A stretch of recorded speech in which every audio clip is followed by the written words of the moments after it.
See what I did there? No. I activated the record button with a certain finger. Right toward you. And you just shook the table. I did. Like, kind of like the way the earth is going to shake tomorrow. We're not going to be here tomorrow. We're not going to be here. We have a baseball game in the morning. What time is supposed to happen? I don't know. We've got another end time prophecy. So we're back here at thinksipwrite to talk all about it.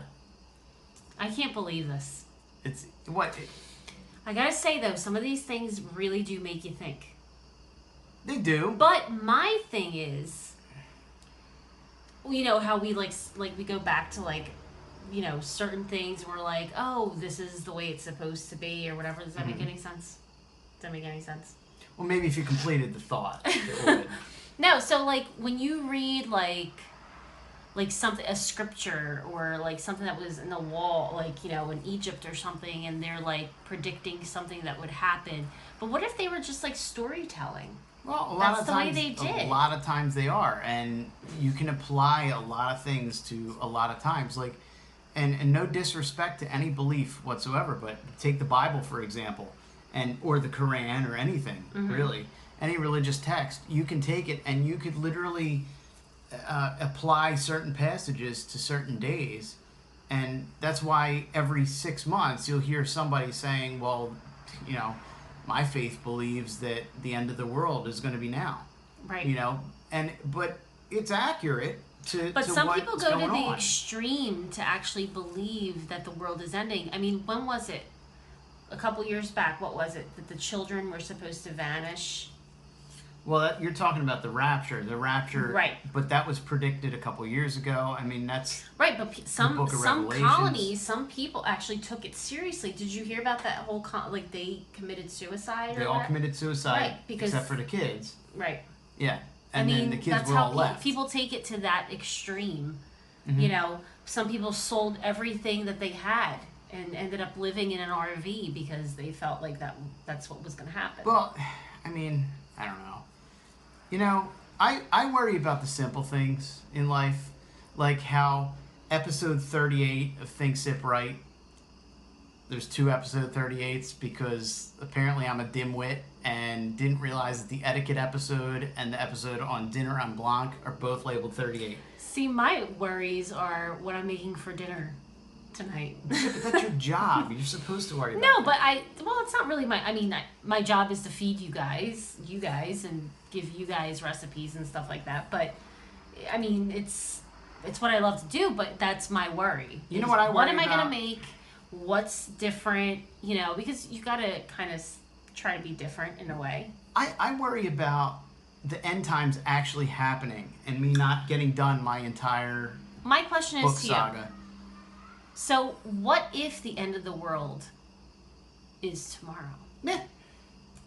I mean, how do you think it would happen? Would it be a tsunaami? Would it be, because we don't have volcanoes well, here, now right? the prediction for tomorrow It's volcanoes and tsunamis, is it the planet Nibiru, Right. or Nibiru, or It's however crashing. you say it, is going to crash into the earth.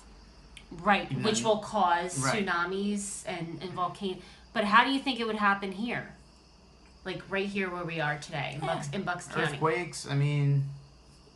Would it be the ocean from Jersey? Do you think it would be that Maybe a drastic? cloud of dust just from all the other stuff. I don't know. It's crazy to think about, though. Maybe the planet will slam right directly into our house. I'd rather just go fast. If that happens, we are going live while the planet is falling out of the sky, and I am going to broadcast. Keep your on eyes YouTube. on the sky tomorrow. Yes. Anyway, it's ridiculous. Every couple years, you hear of an end time thing where it's going to be the end of the world.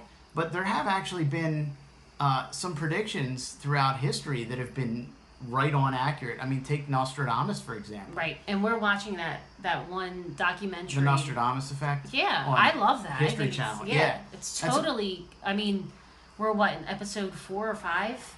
And it's very interesting. Yeah, and that's stuff that I was familiar with because I researched it for a couple of my books, but it's interesting. I mean, he accurately pretty much predicted Napoleon, Hitler, and a lot of what's going on. I mean, But Princess Diana's death. Hitler was obsessed with Nostradamus. Remember, he had like his whole like. Well, right. So that makes you think, like, did he become that person because he was so infatuated with what this man wrote? They thought that Napoleon also carried Nostradamus' works with him. So was Nostradamus actually predicting them, or did they get a hold of Nostradamus' texts and go, hey, I want to be Mr. Popular. Right. This is perfect. Right. I can be this person. Right. You know, and I think a lot of that applies. So it makes you think, is it or is it not? Like, no. You know? I mean, I don't know. All I know is that if the end of the world is tomorrow, then this episode won't be up yet. And I will not have gotten to coach my first win for the baseball team. So it's just gotta. I mean. So what else do you have? I have no notes, guys. I only have a couple. Just predictions throughout history. We mentioned the Bible, the Mayan calendar. It's not 2012. That was actually one of the interesting documentary things that we watched. I thought that was really interesting. Yeah, and I knew when it was coming up on 2012, or December of 2012. Was it like December 21st or something? Mm-hmm. The Mayan calendar never actually predicted the end. December 21st or whatever December date, 27th or whatever. We predicted that like of 2012.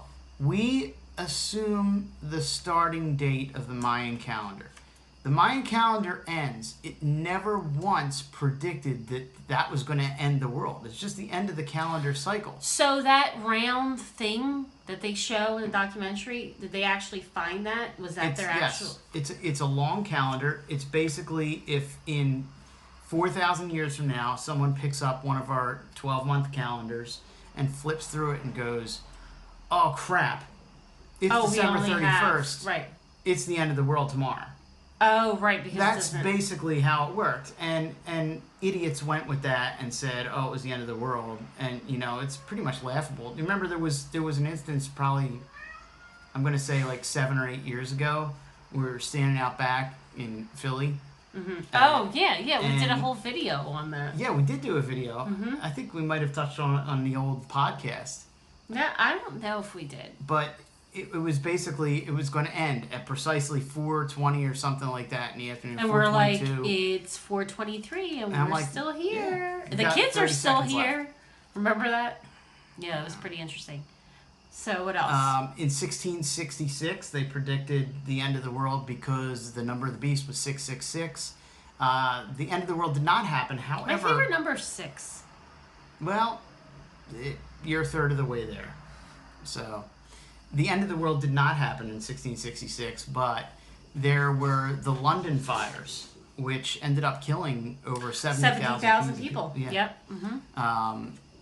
The millennial years. Now they say that every 1,000 years after the death of Christ or the birth of Christ, right, is a potential year for end times. Mm-hmm. So you're talking 1000 AD, 1033 AD, 2000 AD, which you remember with Y2K. Mm-hmm. Oh my gosh, yeah. Yeah. I remember exactly where I was at too. I was at my friend's house and we're going to party. Like, that's what we did. Party like it's 1999. We partied in the basement. With Prince. We all dressed up in purple. And we actually did a countdown. Like, it was like New Year's. We actually did a countdown. Like, you typically do a countdown at New Year's. I'm not sure how you do it where you're from, but I was here. At New Year's, oh my God, that's so stupid. You count backwards. Yes. No, I know. I get it. Yeah. I'm sorry. Okay. So the next one would be, my prediction, here's a prophecy for you right now. I went right over my head. A prophecy right now is if we last that long, the year 2033 is going to be the next prophesized end time. 33. Oh. But 2033? 2033. Oh, we'll be here. Yeah, but there'll be a couple before then. A couple kooks that come out and go, oh, it's the end of times today. Because, like, this just popped up, like, 2 weeks ago. So, right. I never even heard of this. No. And any idiot that believes it, I don't care. I don't care if I'm not being politically correct or whatever. You're an idiot if you believe it. There's no planet. I mean, look up in the sky. You don't need a telescope. So wait. This is really interesting and really funny right now. So what if the world ends tomorrow, right? And your phone gets saved for some crazy reason, and then like people in the future find it and go, look at this person. He said that these people were idiots, but it actually did end. I know. All I know is that Bite your tongue. if some of us survive, right, and the world kind of does end as we know it, I just don't want to be on the toilet when it happens. I just don't. I don't want to be found that way. I don't want my skeleton to be found in the bathroom. I don't think your skeleton would even survive the way they're speaking of how it's. I know they're saying like just everything. War of the Worlds. Orson Welles broadcast that radio broadcast in the early 1900s, and it sent people into a panic because they actually thought that it was going to happen. H.G. Wells' novel was real. So this is the thing. It's funny because every person that predicts certain things or comes out and says these things, after it doesn't happen, they're like, "Oh, well, we miscalculated, or something shifted, or like tomorrow, if it doesn't happen, it'll be." Well, the atmosphere or the weather has been crazy or something, you know? I don't know. It's going to be something. One of the other things, I remember one of my earliest memories, and I'm kind of showing my age here, but in 1982, I do remember a little thing. I was year. God, I was like in kindergarten at that time. You were in kindergarten? No, I was in like nursery school. Yeah. But I do remember talk about the end of the world, and I ended up looking it up of prophecies in that time, and there was something called the Jupiter effect. You looked effect. it up at 4? No, I looked it up for tonight. Oh. No, yeah, I looked it up on the internet at 4 years old. Oh, that's the way it sounded. Because, the internet was really prominent. That's what it sounded then. like. You were like, yeah, I looked it up. Well, I am a technological genius, I guess, but basically, in 82, all the planets were aligned a certain way. So there was this thing called the Jupiter effect, where it was going to cause these cataclysmic earthquakes and all this volcanic activity, and the world was supposed to end. Well, that's what they said with December, with the Mayan calendar, with all these things that were supposed to happen, right? And we had Katrina, right? Right. And we had the tsunami and like all this stuff that affected, but we're still here. Right. Right? Yeah, I mean, we're here. and this year, 2017, has been horrific with all the hurricanes and all the, bad things that the hurricane and the earthquake in Mexico and stuff like that. So it's very sad. These are what's going things, on. and I'm not downplaying them at all. That's a horrible thing. I feel really bad for all those people that are suffering, and just it's terrible. But those are things that go on all the time. I know, but it feels like, what it feels, because it's just like, it's back to back to back. It feels like, I don't know if it's because now we're older. I think it's, and we're like, I think it's a combination of that, and I think everything has become, no matter what side you lie on politically, I think everything's become so focused on politics lately that the only thing that can get it away from that is these catastrophic events. So people are looking at these disaster storms, and they're really focusing more, like the media's more focusing on that stuff than they are everything else. It is. And these are huge. I mean, you have to put eye on that. It's horrific. They're huge hurricanes, they're huge storms, huge earthquakes. Irma, and then right there's another, that's awful. It's the horrible. earthquake too, with that earthquake. I mean, that is one of the most scary. The earthquake is such a scary thing as well. No, anything. Just have buildings collapse and stuff like that. We've been fortunate to be around. I mean, I remember when I was a kid. I remember an earthquake, and I remember sitting there and stuff falling off the walls, and it was a minor tremor. That was here. That's Pennsylvania. Well, we lived in Florida when I was younger, and we were in Miami. We were in North Miami, and we saw a hurricane or whatever, a funnel come down. It wasn't anything serious. Tornado. I don't even think it touched, but you could see it coming down from the cloud, and they were reporting on it live. And my mom, we were just all scared, like, oh my gosh, what if this is something serious? What are we gonna do? but we saw it from a distance because we were in a condo and we saw it forming, and it's one of, I mean, it's insane what that looks like. I saw two funnels in my life form. One was I was in high school and I was maybe a freshman in college. I was working for the Air Force, and I was driving home on Bristol Road, and a tornado touched down and ended up blowing a tree right across the street. But what I vividly remember was I was maybe, I don't know, 12 years old. My brother was 8, you know. We were driving back from North Carolina. We went to Cape Hatteras on vacation.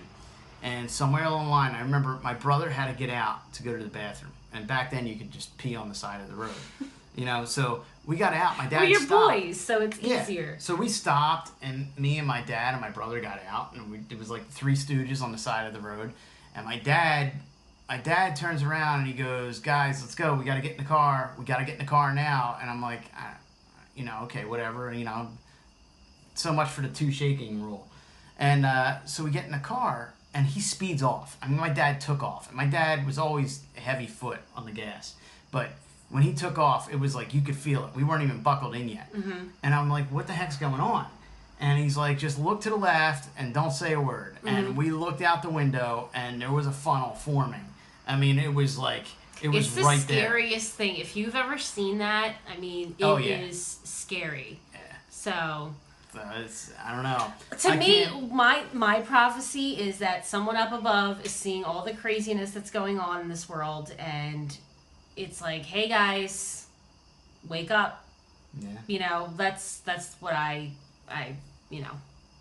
It brings a lot of fear in, and it just reminded me of that because I saw the shirt from the time that I did that. We're taking this episode to a whole. We're just it's totally gone. just totally Completely going on. Yeah. But whatever. So so hopefully now this is episode, I'm going to label it as 41, 42 because I mean I just screwed up, so it's really 42. But so hopefully we're here for episode 43. If not, then this is our series finale, and you know.